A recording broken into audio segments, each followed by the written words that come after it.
అత్తయ్య బబ్లుకి ఎట్లా ఉంది? 3 ఏళ్ల నుండి ఎట్లా ఉందో అట్లాగే ఉంది. మెల్లగా మాట్లాడండి, బాబు లేస్తాడు. సడేలే సంబడం.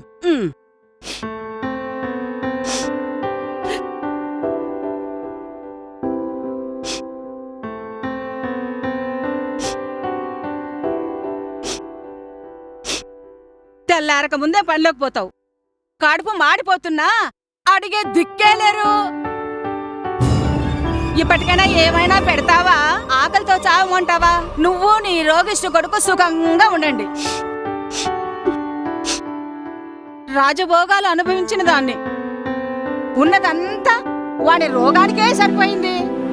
ఇప్పుడు తిండికి దేవరించే కర్మ పట్టింది. చూసావా అమ్మా? పట్టు, నీ నస ఆపు. నా కొడుకు మందుల గురించి మాట్లాడితే మర్యాదగా ఉండదు. ఇది కూడా బంద్. చెట్టంత కొడుకు పోయినప్పుడే నేను పోయింటే ఇలా తిండికి ఏడ్చేదాన్నే కాదు. పాపిస్తూ ఉండా కొడుకులు బాంబులు పెట్టి నా కొడుకు ప్రాణాలు తీశారు.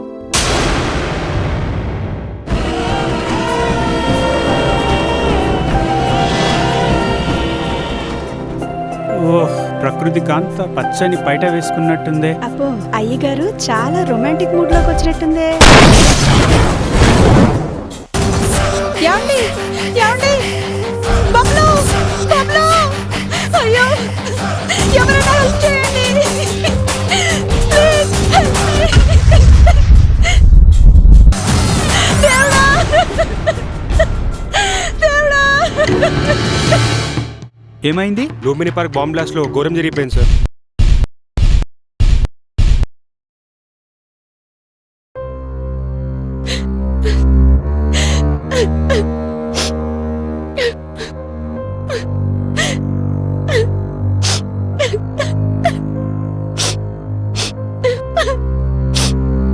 అయిపోయిందమ్మా, లాభం లేదు.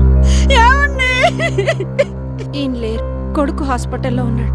ఇప్పుడు మా పరిస్థితి ఏంటి భగవంతుడా?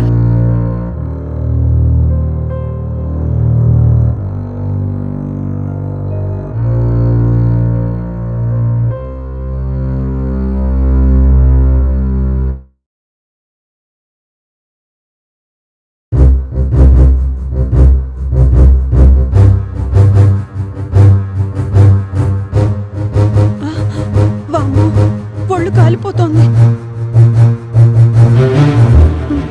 అత్తయ్య, అత్తయ్య, ఏమైంది? ఏమనిపిస్తుందిరా నాయనా? నీ బాధ పగవాడికి కూడా వద్దు నాయనా. నోరు విప్పి చెప్పుకోలేవు. దేవుడా, ఇంకా ఎన్ని చూడాలో. హాస్పిటల్కి తీసుకెళ్దాం అత్తయ్య. సార్, సార్, ఏమైందమ్మా? బాబుకి వాంతులు అవుతున్నాయి సార్. బాబుని తీసుకొచ్చారా? తీసుకొచ్చాను సార్, బయట ఉన్నాడు. నేను మీకు చెప్తూనే ఉన్నానమ్మా, ఇన్ఫెక్షన్ బాగా ఎక్కువైంది, మందులు పనిచేయడం లేదు. మరెట్లా సార్? వేరే మార్గమే లేదా? ఒకటే మార్గం, ఆపరేషన్ చేస్తే బాగుపడతాడు. ఆపరేషనా? అవునమ్మా, కానీ లక్షల్లో పని. మీకు తెలుసు కదా డాక్టర్ మా పరిస్థితి. మా దగ్గర చిల్లి గవ్వ కూడా లేదు. ఎట్లా చేయిస్తాం? మరెట్లా అమ్మా? ప్రయత్నం చెయ్యి, ఆ పైన దేవుని దయ్యా. నేను నమ్మే ఆ దేవుడు నీకు తప్పక సహాయం చేస్తాడు. ఏ దేవుడు? నా కుటుంబాన్ని చిన్నాభిన్న చేసిన దేవుడా? నన్ను విధవం చేసిన దేవుడా? అవునమ్మా, అదే, ఆ దేవుడే నిన్ను రక్షిస్తాడు. నా దేవుడే నీకు ఏదో ఒక దారి చూపిస్తాడు. ముందైతే బాబుని చూద్దాం పద. ధనమ్మా, ఏమైంది బబులుకి? అవును, బబ్లుకి ఆపరేషన్ చేయించాలి. అమ్మా, నువ్వు కూడా డాక్టర్వే కదా, బబ్బులుని బాగా చేయొచ్చు కదా. నా తల్లే, ఎంత మంచి మాట చెప్పావమ్మా. ధనమ్మా, నేను గైనకాలజిస్ట్ని. బబులుకొచ్చింది వెన్నుపూస వ్యాధి. దానికి వేరే స్పెషలిస్టులున్నారు.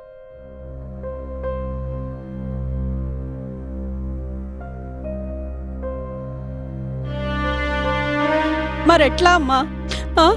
ఆపరేషన్కి 5 లక్షలు కావాలన్నారు. నా దగ్గరేమో చిల్లి గవ్వ కూడా లేదు. ఈ చేత్తో లక్షలకి లక్షలు ఖర్చు పెట్టారు.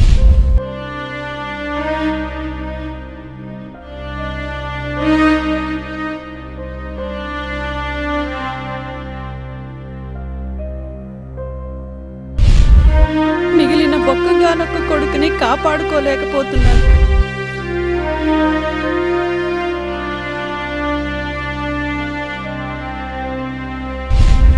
ధనమ్మా, అమ్మా నాకు హాస్పిటల్కు టైం అయింది. సాయంత్రం వచ్చాక మాట్లాడుకుందాం. సరేనమ్మా. బాయ్.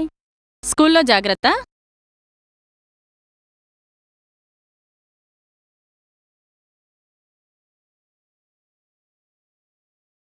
అమ్మా నీ సమస్య గురించి నేను మా ఫ్రెండ్స్ ఆలోచించాము.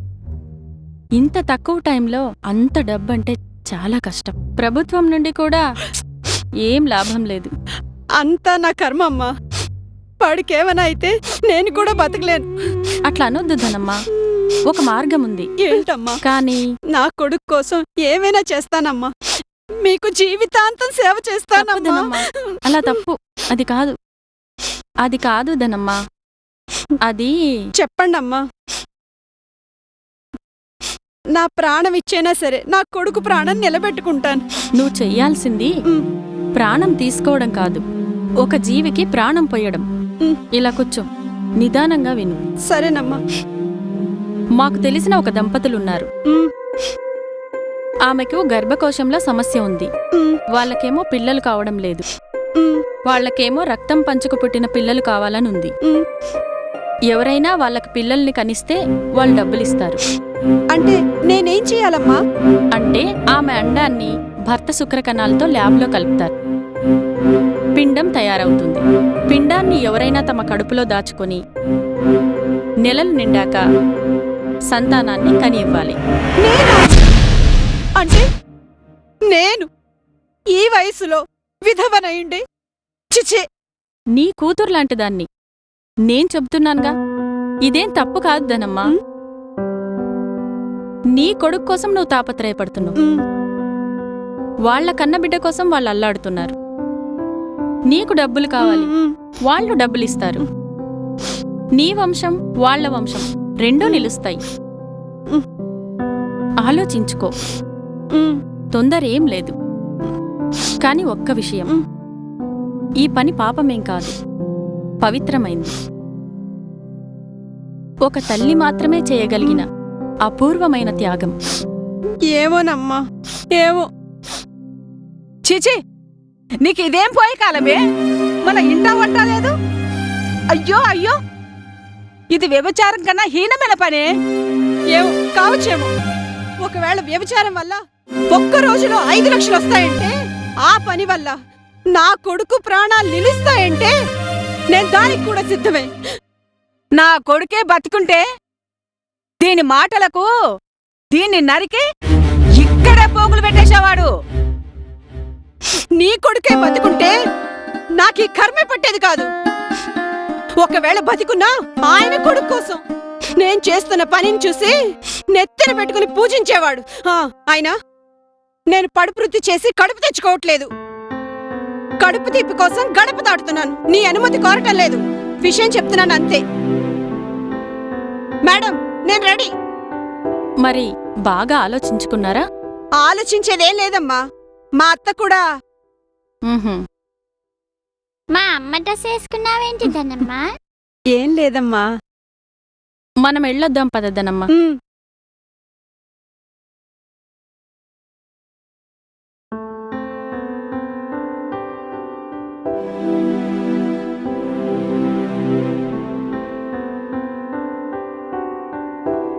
నా గర్భశోకం కన్నా నా గర్భకోశం గొప్పదేం కాదు. అందుకే ఈ నిర్ణయం.